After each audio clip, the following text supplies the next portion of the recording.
Επόμενος είναι ο Δημήτρης Αρβανίτης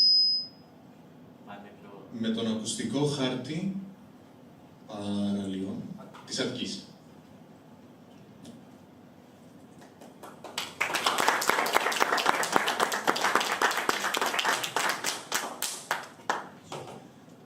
Το θέμα με το οποίο αποφάσισα να ασχοληθώ είναι η δημιουργία των ακουστικών ενός ακουστικού χάρτη Southwalk διαφόρων παραλίων της Αττικής.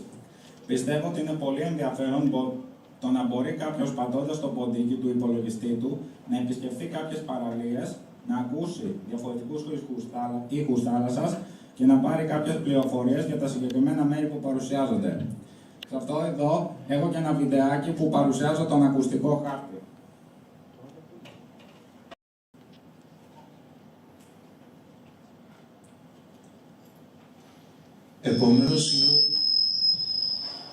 Επόμενος είναι ο Δημήτρης Αρβανίτης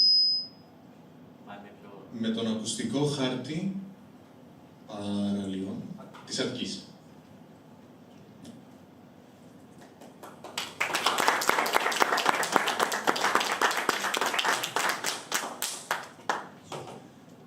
Το θέμα με το οποίο αποφάσισα να ασχοληθώ είναι η δημιουργία των ακουστικών ενός ακουστικού χάρτη Southwalk διαφόρων παραλίων της Αττικής.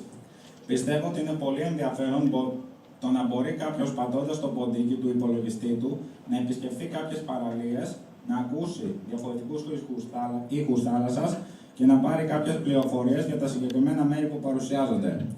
Σε αυτό εδώ έχω και ένα βιντεάκι που παρουσιάζω τον ακουστικό χάρτη.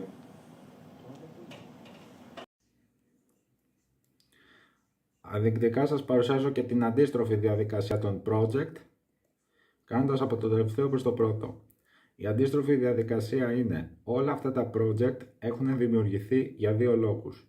Πρώτον, αυτοσχεδιασμός και παραγωγή και δεύτερον, όλο αυτό το σύστημα χρειάστηκε γύρω στο 4ήμερο με 5ήμερο. Τα 24 project δεν ήταν εύκολη υπόθεση. Ήταν όμως απαραίτητα για να εξασφαλίσουν τις ανάγκες του public project προκειμένου να εξασφαλιστεί οποιοδήποτε απέτηση και όλη τη σχετίζεται πάνω σε αυτό.